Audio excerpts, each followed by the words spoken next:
समय में यदि हम देखें तो रामायण में दो किरदार ऐसे थे जिनमें एक और विभीषण था, एक और कैकेयी थी।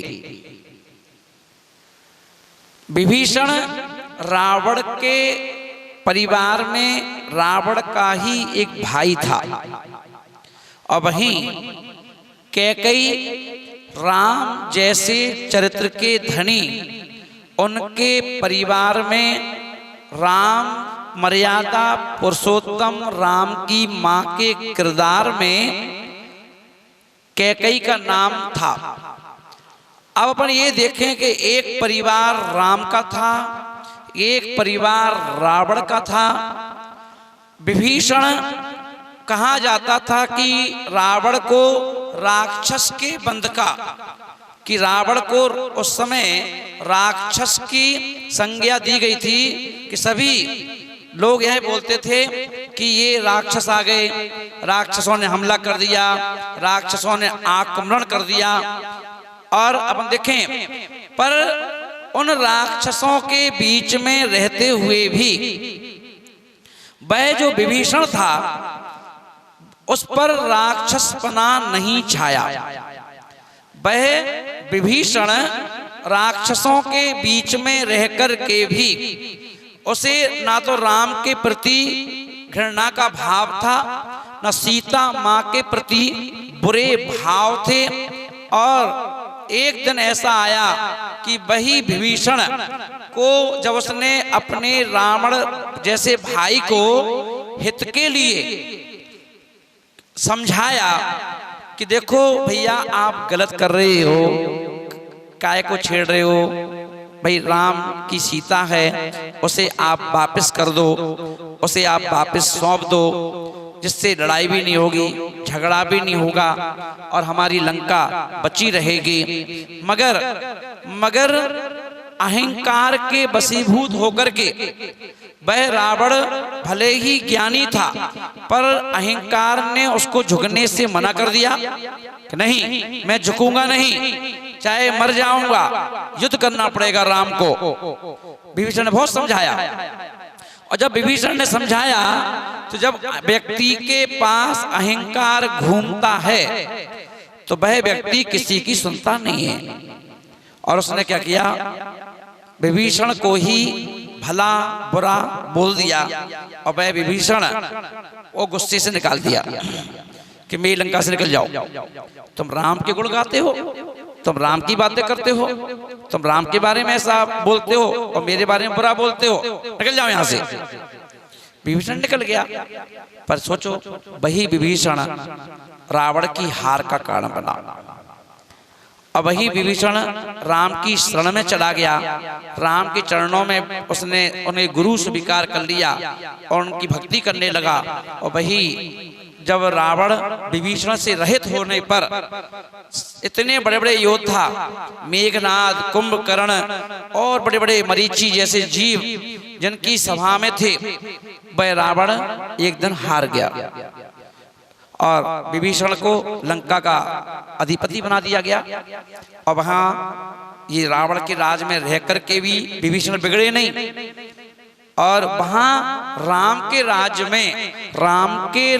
में रह करके कैकेयी राम की छत्र छाया, जो प्रतिदिन राम कैकेयी की गोद में खेलते थे, कैकेयी को बार बार मां मां कह के पुकारते थे, फिर भी राम का असर कैकेयी पे नहीं पड़ा। और वही कैकेयी ने क्या किया कि रावण को अपने बेटे जैसे राम को क्या कर दिया, वनवास दिला दिया। और वनवास दिला करके फिर भी अपन देखें राम उस कैकेयी को फिर भी मां कहते रहे। और ये क्या थे, ये संस्कार थे। तो इसलिए अपन देखेंगे एक और अहंकार, एक और संस्कार। अहंकार अच्छे से खासे व्यक्ति को भी नरक की यात्रा पर ले जाता है और संस्कार व्यक्ति को नीचे से ऊपर की ओर ले जाता है। इसीलिए कहा जाता है कि रिश्ते मायने रखते, रिश्ते मायने नहीं रखते हैं, रिश्ते कभी मजबूर नहीं होना चाहिए, रिश्ते होना चाहिए तो रिश्ते मजबूत होना चाहिए।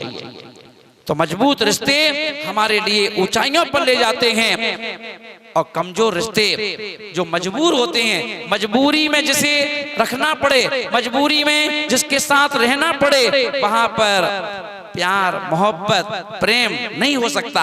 वहां पर तो सिर्फ मुंह देखा व्यवहार किया जाता है, मुंह देख करके तारीफ की जाती है, मुंह देख करके हंसाया जाता है, मुंह देख करके प्रशंसा की जाती है। समझ जाना वो मजबूर रिश्ते हैं, मजबूत नहीं है। और इसीलिए आज के समय में रिश्ते जो हैं मजबूत नहीं, मजबूर रिश्ते हैं। यही कारण है कि आए दिन झगड़े हो जाते हैं, हम एक दूसरे को समझ नहीं पाते और ऐसे रिश्ते टूट जाते हैं। तो इसलिए आज के रिश्ते सिसकते हुए रिश्ते हैं, जो रोज सिसक रहे हैं, आंसू बहा रहे हैं, ऐसे रिश्ते हैं क्योंकि मजबूरी के हैं, मजबूती के नहीं है। इसलिए महानुभाव पहले के समय के रिश्ते मजबूती के थे, संस्कारों के थे। यही कारण था कि वो जीव संसार में रह करके भी एक दिन मोक्ष सुख को प्राप्त कर जाते हैं। इसलिए ध्यान रहना, अपने बच्चों को मजबूरी का जीना मत सिखाना, अपने बच्चों को संस्कार देना कि बेटा जहां भी रहो मजबूती से रहना, संस्कारों से सजा करके रखना अपनी आत्मा को, और संस्कारों के साथ चाहे देश में रहो चाहे विदेश में रहो, चाहे अपने देश को अपने शहर को छोड़कर अन्य शहर में रहो, पढ़ो लिखो पढ़ाई करो या जॉब करो, पर संस्कारों को मत छोड़ना। हर जगह संस्कार को आगे रख के चलना, तो एक दिन आप अपने आप को भी मजबूत बना सकते हो, अपने संस्कारों से समाज को भी मजबूत बना सकते हो, और अपने संस्कारों से अपने देश को भी मजबूत बना सकते हो। ऐसी भावना हमें ध्यान रखना है, जिससे कि हमारा देश, हमारा भारत महान था, महान है, महान रहेगा। सभी के लिए मेरा मंगल आशीर्वाद।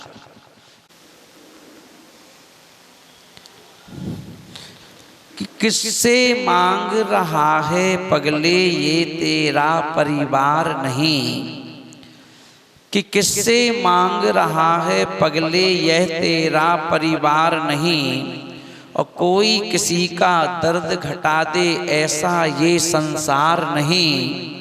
हर मन पर है मतलब की चादर, जाने कब से यहाँ पड़ी है, हर घर में धोखे का दल है, भ्रम की हर दीवार खड़ी है। महानुभाव, आज के समय में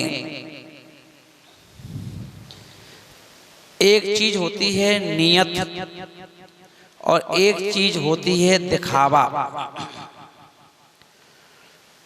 भगवान को दिखावा पसंद नहीं है, उसे नियत पसंद है, और संसारी लोगों को दिखावा पसंद है, नियत पसंद नहीं है। नियत हमारी कैसी भी हो, पर अगर दिखावा नहीं है तो संसार में इज्जत नहीं मिलेगी। नियत तुम्हारी कितनी अच्छी हो, कितने तुम ईमानदार हो, तुम्हारी भावना कितनी अच्छी हो ना, पर जब तुम दिखाओगे नहीं, अगर तुम पत्नी को भी 10 बार यदि नहीं बोलोगे कि क्या कर रही है, कैसी है ना, खाना खाया कि नहीं, या उसको तुम जताओ बार बार कि मैं तुमसे बहुत प्यार करता हूं, तब उसको लगता है कि पति हमें बहुत चाहता है। नियत से मतलब नहीं है, उसको दिखावा चाहिए, है ना। तो दिखावे की जिंदगी है। पर ये चीजें, इसीलिए पति को कहा गया कि घर को चलाना है तो फोन लगा दो 2-4 बार, बीवी से पूछ लो खाना खा लिया है, कैसी हो, क्या कर रही हो, सो रही हो कि लेटी हो कि बैठी हो कि क्या कर रही हो, तो पत्नी खुल जाती है।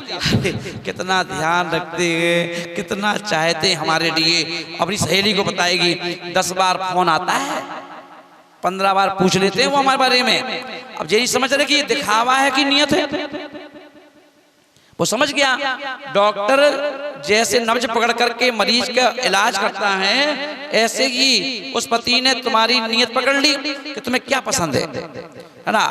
पर ये सोचो, क्या ये भगवान को पसंद है? नहीं है ना। तो ये दिखावा हो गया। तो अपन देखेंगे कि एक और दिखावा है और एक और नियत है।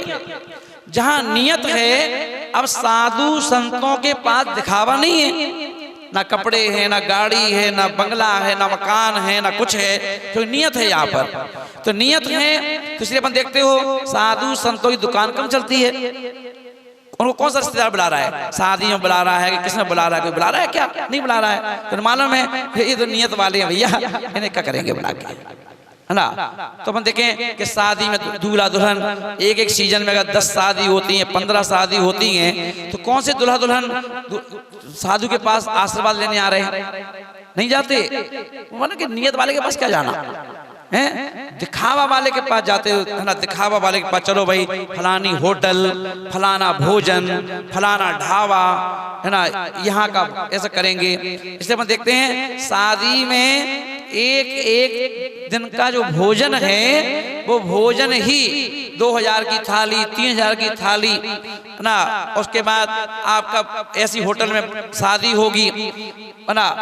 अपन सोचो, और वहीं अगर आपसे कह दिया जाए शादी में आप 25, 30, 50 लाख का भोजन, है ना, 10-20 लाख की होटल, और अगर आपसे कह दें कि 1 लाख रुपए का दान मंदिर में, देख लो ना, कोई नहीं देगा 1 लाख रुपए दान। कौन देगा बताओ?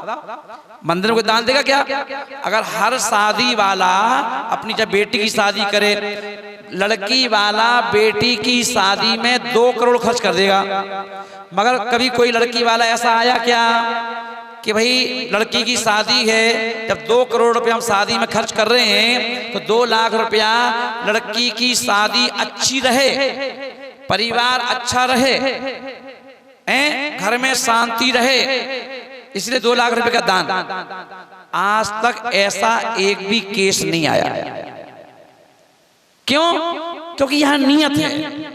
पर दिखाने में हम करोड़ों रुपया खर्च कर देंगे, पर नियत के नाम पर सोचना चालू कर देंगे कि अरे बहुत ज्यादा है, 11,000 रुपये ले लो, 21,000 रुपये ले लो। आप देखना, जितना मोल भाव करोगे वो धर्म के क्षेत्र में करोगे। एक अगर आपकी हैसियत देख करके सामने वाला कहेगा भैया आपकी रसीद काट दे 1,11,000 की, अरे नहीं नहीं नहीं, अभी नहीं, और ये बहुत खर्चा चल रहा है, बहुत परेशानी चल रही है, और ये चल रहा है, वो चल रहा है ना। और पता चला कि उसी के घर में 8 दिन बाद शादी है। अब जाके देख लो आलीशान काम। अब उससे कह दो कि भैया फलाने बैंड को बुलाने की बजाय वो बुला लो ढोल एक। अरे नहीं, बेइज्जती हो जाएगी। वो तो महंगा आ रहा है, ढोल में तो ना 500 रुपये में काम चल जाएगा, और बैंड मंगा रहे हो उसमें तो भैया बहुत खर्चा आएगा। अरे खर्चा हो जाए कोई दिक्कत नहीं, उसमें कोई कमी नहीं आना चाहिए। ऐसे हो कि नहीं बताओ? तो दिखावे में जी रहे कि नहीं जी रहे हो? और दिखावा पसंद है, दिखावे में आप एक दूसरे को इम्प्रेस कर रहे हो, लड़की वाला करके दिखावा कर रहा है, चाहे भले अंदर से रो रहा हो, अंदर से कर्जा ले रहा हो, पर दूल्हा वाला, दूल्हा का जो परिवार है वो खुश हो रहा है कि नहीं हो रहा देख करके? पूरे बाराती खुश हो रहे कि नहीं हो रहे?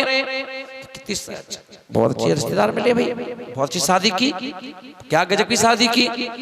अब भले ही लड़की वाला 5 साल तक कर्जे को मुक्त करने के लिए किस्तें दे रहा है, पर दिखावा है कि नहीं?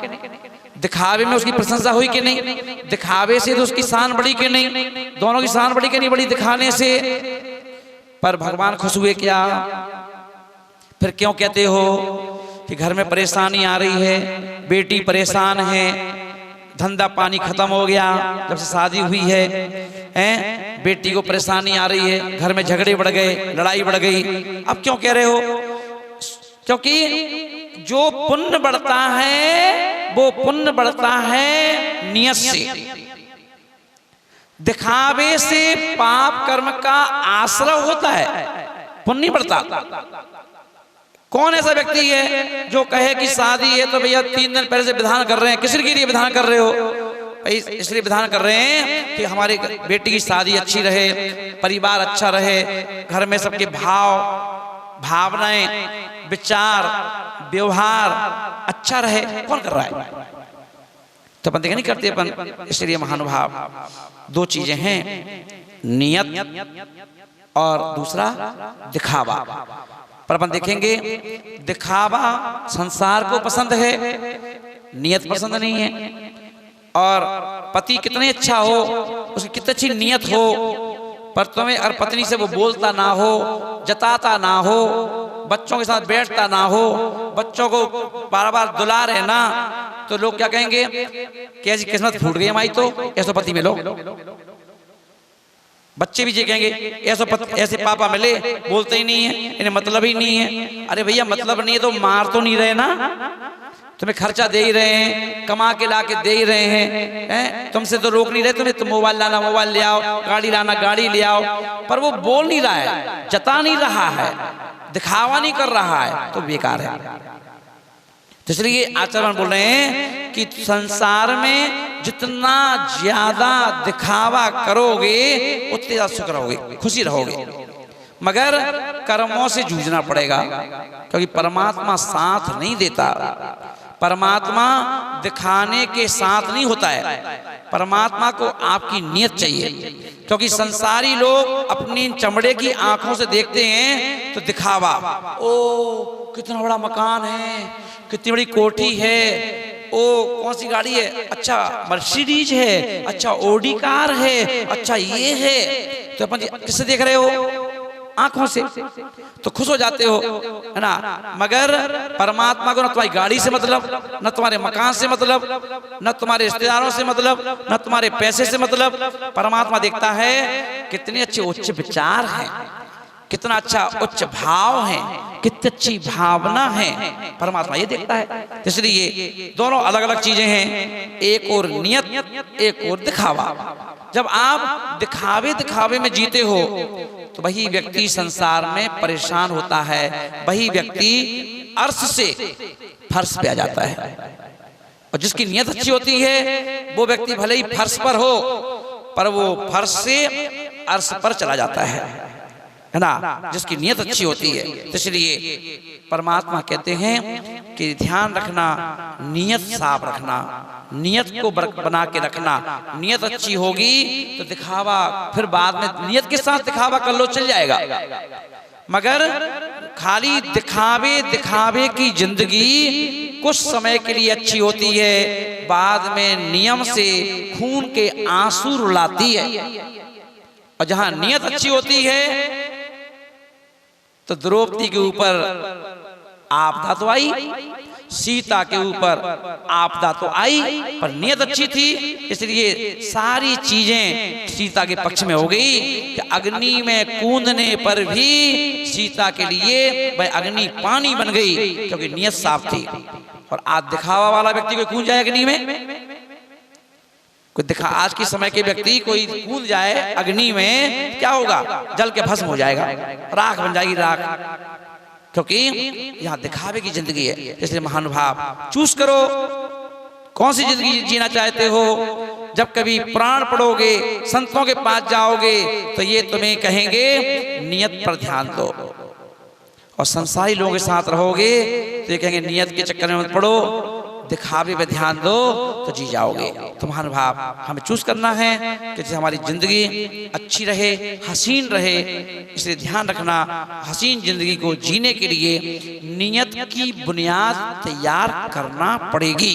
और यदि नियत की बुनियाद पर आप अपना मकान खड़ा करोगे तो वह मकान टिका रहेगा, और आपका सारे देवी देवता गुरु भगवान आपकी उंगली पकड़ लेंगे और आपको आगे बढ़ाएंगे। इस बात का ध्यान रखें। और महावीर भगवान की जय।